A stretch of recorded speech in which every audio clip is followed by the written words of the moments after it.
Welcome to the Computational Antitrust podcast. My name is Thibault Schrepel. I am a faculty affiliate at Stanford University Codex Center, an associate professor of law at the VU Amsterdam, and the creator of the Computational Antitrust project, which explores how legal informatics can benefit antitrust law. The project brings together over 65 competition agencies, including the French, and 35 academics in the advisory board. Each month or so, we publish an academic article on the subject of computational antitrust. You may find all of these publications at computationalantitrust.com. Today, I am thrilled to be receiving Yann Guthmann, the head of the Digital Economy Unit at the French Competition Agency, Adrien Frumence, a case handler at the same agency, knowing that together with Camille Octerp, they wrote a paper for us entitled Deploying Network Analysis in Antitrust Law. So to both of you, welcome. And let me start with the obvious. None of you two are lawyers. So how do engineers and data scientists such as yourself end up working at the French Competition Agency, or I guess in a competition agency? So please, the floor is yours. So thanks, Thibault, for inviting us in your podcast. So for myself, I'm a microeconomist by formation. So you could say that I was destined to work in the regulatory field. And in fact, I started my career at the French telecom regulator, ARCEP. So I worked there for about 6 years. And after a while, I wanted to see something else than ex-ante regulation. So I joined the French Competition Agency to experience ex-post regulation. Totally logical that I end up at the authority. All right. And so, if I may ask, why not working for the private sector? Was it a desire to contribute and help to the common good? Yeah, totally. Okay. And also, it's very, you touch a lot of subject when you work for the public administration, whereas when you're working for the private, you only work on a tiny field regarding your company. Yeah. Excellent. Thanks, Adrien. Yes, so first of all, we would like to thank you, Thibault, and your team for inviting us at this podcast. So to answer to your question, I knew about the missions and the qualities of the French Competition Authority as I have studied some economy and econometrics in my academic background. Thus, when I saw the job offer, as I was specializing in fraud detection in my previous experience at the Ministry of Interior in France, I felt that the opportunity to be a data scientist within the digital economy unit led by Yann was a very interesting challenge. So let me ask you, how did you see this announcement? Was it that a friend sent it to you, or was it an algorithm that actually showed you that on the social network? It was completely an algorithm from LinkedIn, Okay. and they target extremely well because Okay. it was exactly what I was looking for my new challenge. All right. Yeah. Sometimes LinkedIn would say, imagine yourself working there, right? And they put your name next to the logo, and It it's very was effective. exactly this one, very personalized. Yeah. Good. Yann, you wanted to Yeah, react? if I may, my own job offer, I saw it in on Twitter when I was on vacation in New Zealand, for example. So All very right. funny.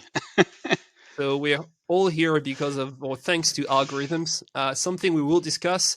And so without further ado, could you please summarize the main findings of your paper in just 2 minutes? I suggest we start with you, Adrien, with a Yes. methodological contribution, and then move on to Yann for the substantial contribution.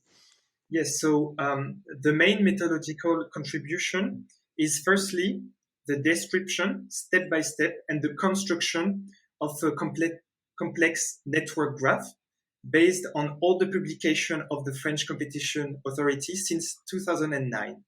So by publication, we mean decision, opinions, and interim measures. And secondly, the development of an open source interactive tool which is already available. You can find all the link inside the article, as well as the source code, which is publicly available on the French Competition Authority GitHub. And those main contribution can be used to explore the French Competition Authority publication. So to explain very shortly, in this complex network graph, the publication are represented as nodes, and the relationship between the publication, so the citation, they are represented as edges. So in our complex network, publications are arranged accordingly to their similarities. So this is more than a citation tree.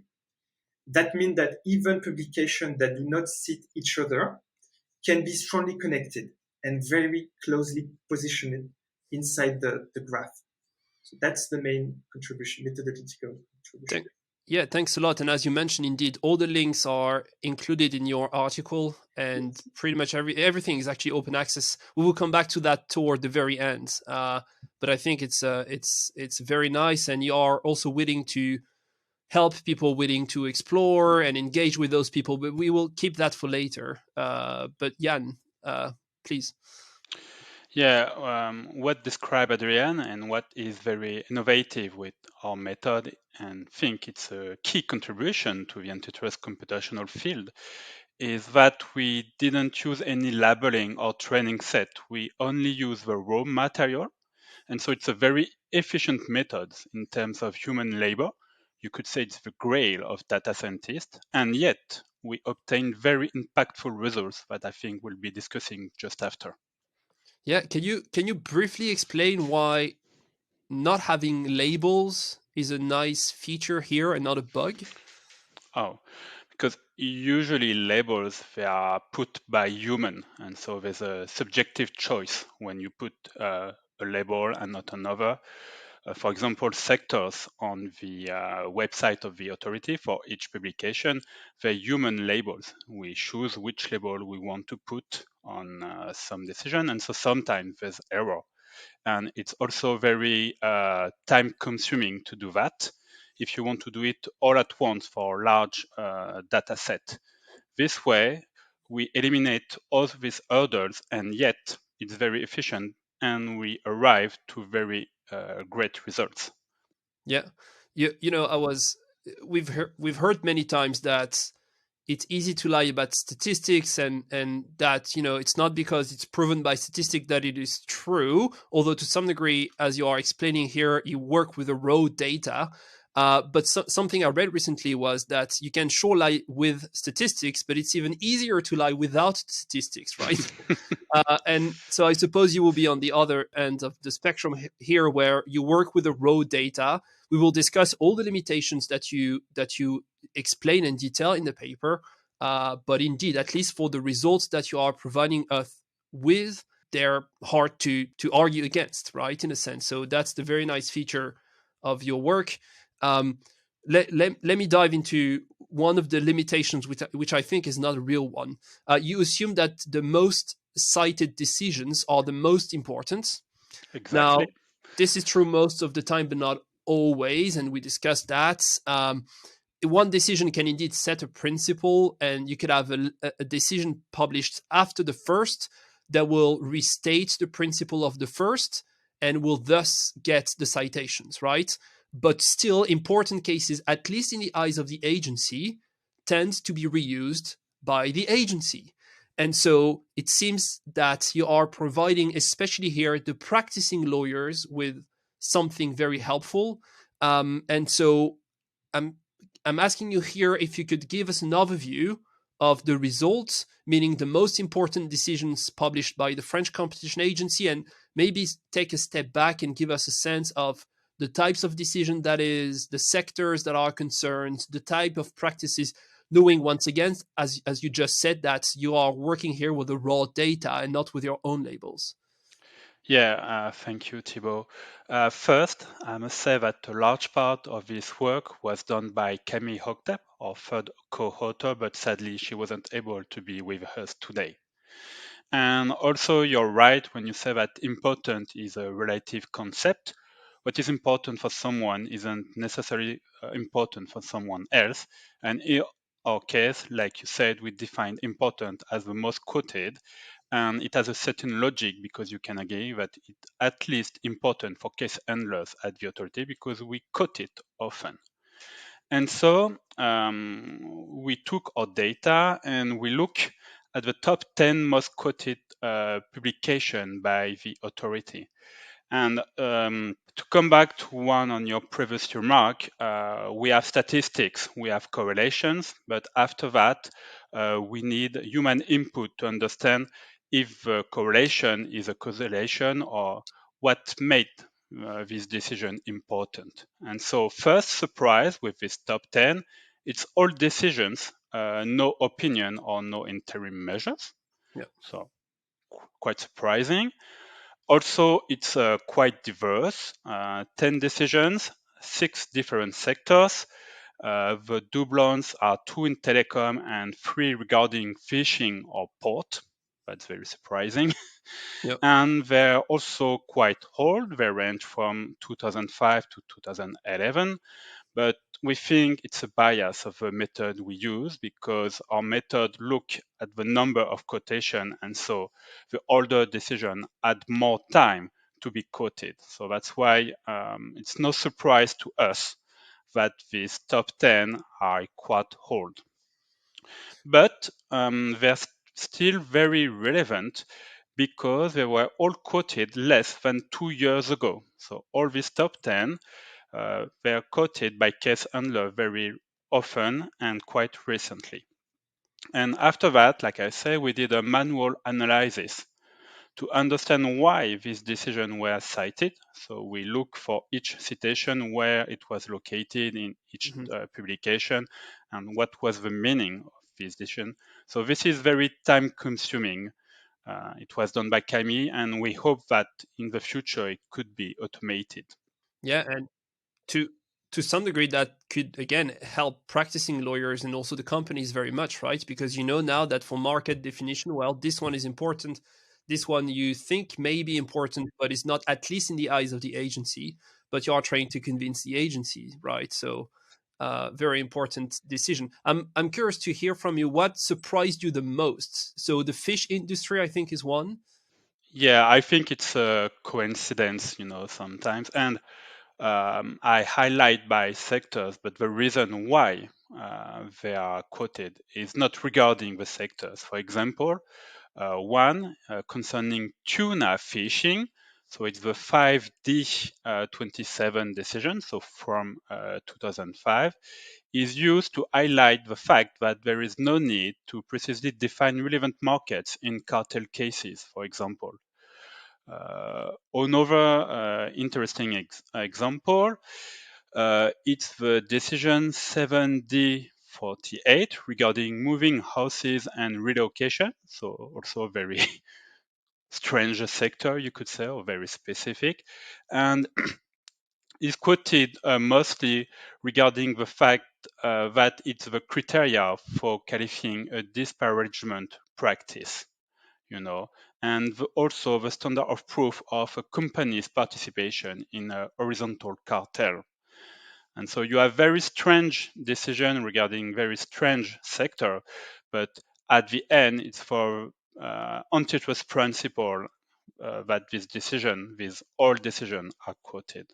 Yeah, and that's the beauty of it, right? Yes, You may have a client in the tech sector, so the natural tendency is to look at decisions in the tech sector, but the tuna decision will actually tell you that, well, if your client may be engaging in some cartels activities, this one is very important, right? So that's indeed the beauty of it and what appears from here the data and not just to the human brain, right? Something you've mentioned is that there is a bias to favor old decisions. I mean, old, published within, let's say, the last 10, 15 years. As you mentioned, you started in 2009 because at that time the French Competition Agency changed the structure and the missions. So for the people listening to us, that's the reason why.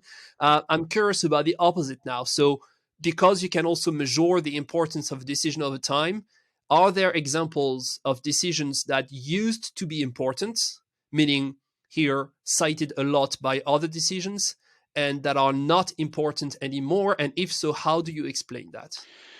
yeah, it's a tricky questions because intuitively, like you said, you think that some decision should fall from grace because, for example, there's a revision of the jurisprudence.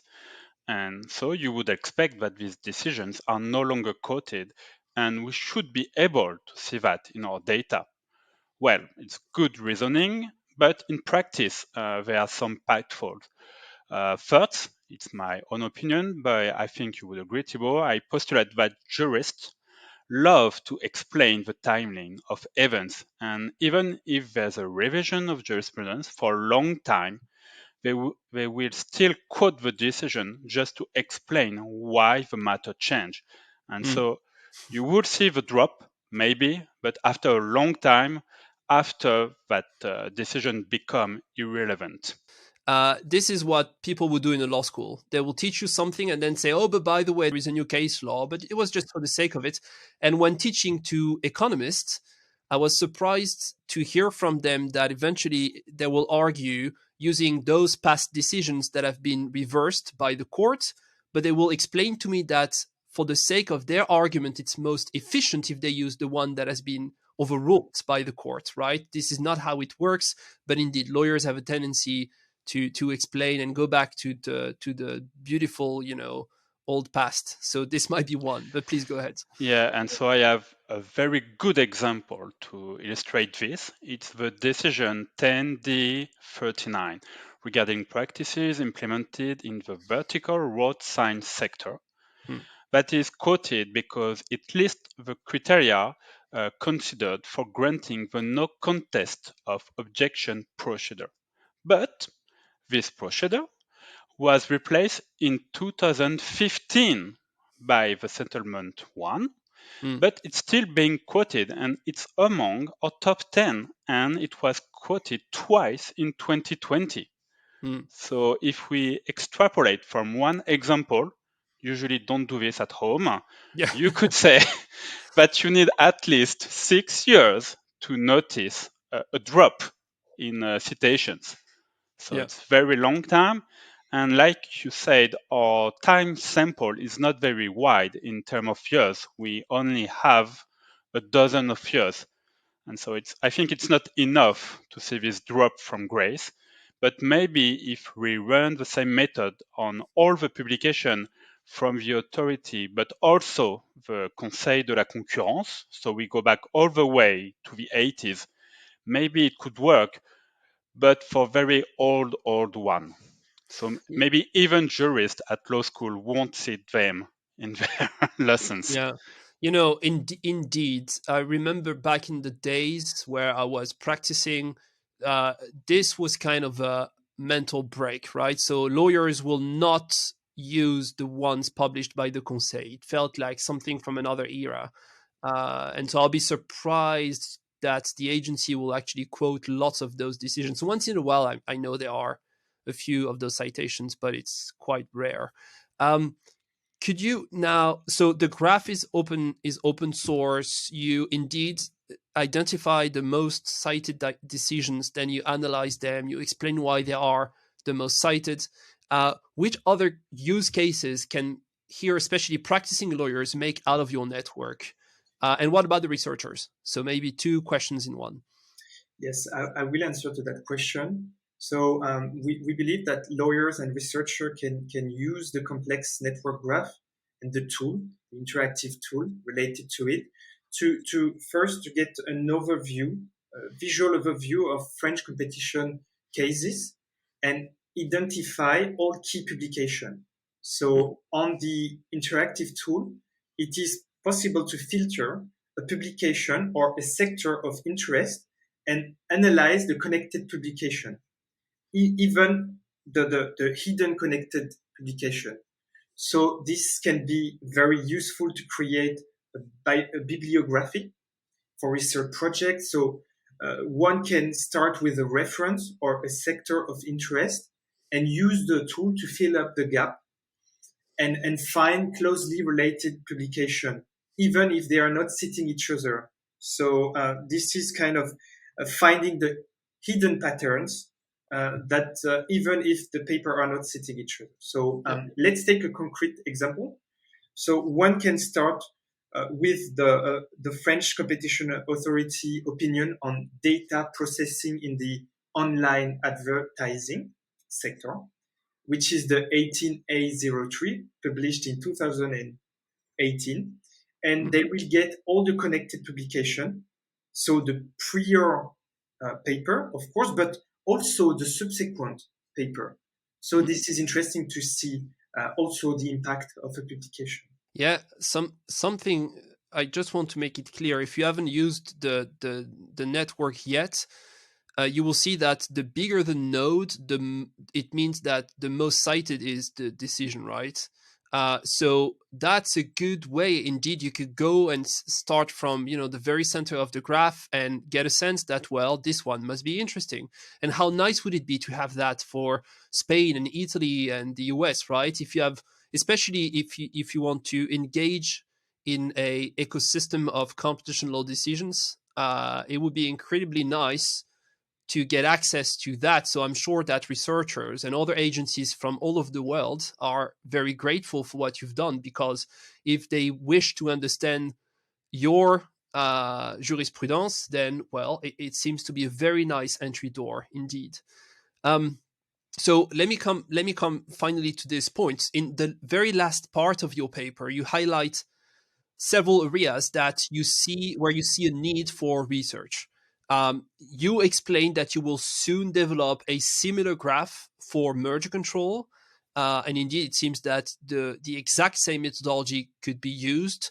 Personally, I would love to see a similar graph that will integrate decisions from different agencies, including the European Commission, right? Because indeed, the French may refer back to the European Commission, and some other times it might be that one agency makes reference, or the EC here, to you guys. So should researchers from the European Commission or academic institutions or elsewhere be interested in doing this, creating such a graph with different agencies, where should they start? Yes. So we strongly believe that a similar complex network graph can be reproduced in other agencies or by researchers, as long as the citation, the quotation inside publications follow a standardized pattern. So a regular expression over the time. So if it's the case, and it's mostly the case, we recommend to automatically extract the citation inside each publication and store them in what we called in the paper the citation database. Hmm. So this is fully described in the paper. And after that, one should be able to create the complex network graph similar to us and to connect it to our open source interactive tool, which is publicly available on the French Competition Authority GitHub. So finally, as the different European national agency are quoting the European Commission publication, we believe that this particular complex network graph could be the key to link all the national agency networks Hmm. to have a final European overview of antitrust cases. Yeah. Yeah, if you were to connect them all, that would be absolutely fantastic. What about merger control? Are you already involved in that? And do you think you can reuse the exact same methodology, or are you already kind of speculating that you will have to change the methodology a little bit? Um, it won't change because the merger publication, they follow a standardized pattern. So it's possible to extract all the citation and to recreate what we call a citation database for merger, Mm. and to reproduce exactly the same graph, and but also to combine both of them, of course. Yeah, something that is very nice and that I think the French Competition Agency did very well is to use a format for calling its own decision that is super convenient, right? It always starts with a year, then the letter will give you the type of decision that is, and then a number, right? Not the case for all the agencies, right? And especially if it changes over time, this may complicate the analysis a little bit. So well done. I have a question that is a bit unusual, but curious if you have anything you want to say. What would be the most important contribution made by your paper that we haven't discussed yet? So something that you really want to convey in this episode of the podcast. Is there anything? Like you said earlier, Thibault, all our findings and all our data are published on an open data basis, and all is available. There's link, I think, on the paper, but also it can be found on our GitHub. Yeah. the authority GitHub. And so I think we will be very, very proud if some researchers, some people take our data and dig into it and find new, more amazing results. And I think there's a lot of materials for that because we only scratch the surface. And you said, also, we'll be very willing to lend a hand. And so that's one point if Yeah. you want to convey. Very important because very unusual, right? You are not expecting from competition agency to be willing to cooperate with academic and researchers, and yet you are, and I think you should be praised for that. Adrien, is there anything I forgot to ask? Yes, I think that the methodology could also improve the accuracy of publication recommendation. So the network could be used to feed a search engine that is way more precise than just based on the name or on the title of the decision, Yeah. because we can see some hidden pattern. So, for example, decisions that are not sitting each other, but they are exactly in the same sector. So Yeah. it can be used to improve. Yeah, as a way to rank the result. Are you saying that you will use that to improve the search engine of the French competition agency? Is that on the map? Maybe? Maybe. Perhaps. Maybe. All right. I mean, it seems like a nice idea, and I would see how you could implement that quite easily, right? Quote unquote. Very last question. What would be considered a success for the field of computational antitrust in 5 years from now? So, what are the metrics that we should keep in mind? I would love to hear from both of you actually on this one. Very difficult questions. One success could be the number of competition agency network that will be created in these 5 years. Yeah. For the moment, this number is one, and I hope it won't stay at one in 5 years' time. Another challenge is to automatize the adding of new publication to our graph, because we did it to the last publication are from 2021, but there's a whole year now that has been published. And if we want our tool to be still relevant in the future, we need an update very regularly. And that also will be a challenge, but it could be a success if us or maybe someone else do it reusing the method we highlight in the papers. Yeah. Uh, Yeah, and that triggers lots of questions, right? The automating of antitrust. This is one of the descriptions that we have on the computational antitrust website. Automating part of antitrust analysis, which is not to say that you take the human out of the loop. Indeed, far from that, this is precisely what you show with the paper. Once you have identified those decisions because they are closely related, although they are not citing one another, or because they are the most quoted, this is when you need antitrust expertise, and it may lead you to do something different than not using the network at all. So, uh, also, if I may share my view on this one, indeed, that's a very complex question. But to find the right balance and to know what it means to automate and what can we and should we automate to free our time as human is a good one, and something we should think about and clarify in the future. But Adrien, the floor is yours. Yes, from my point of view, I think a real success would be to the collaboration between agencies and researcher, and by using, for example, open source code to feed other researcher or agencies, and to go faster in the development of computational antitrust. Maybe, like you said, decisions or publication follow a very strict format, very strict pattern. Mm. But one can hope that maybe if you can use very advanced NLP techniques, you could identify own kind of preferences, and not only our own publications, but maybe publications from courts. This one's very tricky because there's no format, Yeah. and it could also help us and help all the competition agencies very much. Yeah, and this, the beauty of your paper is that the very same technique can be deployed right now, today, in all agencies all over the world. Now, when it comes to the court, most of the courts in the United States will actually give you access to a PDF or the Word or maybe sometimes the XML. Some courts in France, for people who are not based in France, I don't know if that is still the case, but at least up until a few years ago, I remember decisions published by the Court of Appeal that would be just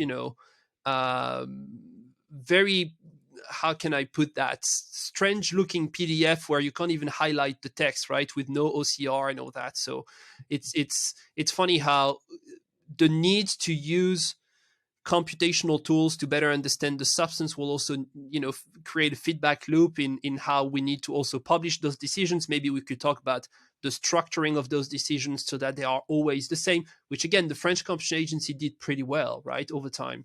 The European Commission also does that pretty well. It follows kind of the same structure, and it can enable you to automate the analysis a bit further. Yeah, it helps automate, but it also helps humans because you know where to look for Of the course. things you're looking. So it helps both kind of people and machines. Yeah, of course. And, this is the challenge when you enter law school. They give you one decision to comment and it takes you 2 days. And then you realize, oh, but maybe the very last paragraph is actually very important. Or depending on how the paragraph starts, that means it is important. So something to help the machine, but also us human beings, right? Because we need to process and compute in a way all those decisions. On that good note, that's all for today. Thank you so very much again for a great paper. The presentation that you did this year, or actually last year during our annual conference. I look forward to staying in touch with you. And on that, I wish you a good day. Take care of yourself. And if you can, someone else too. Bye-bye. Goodbye. Thank you.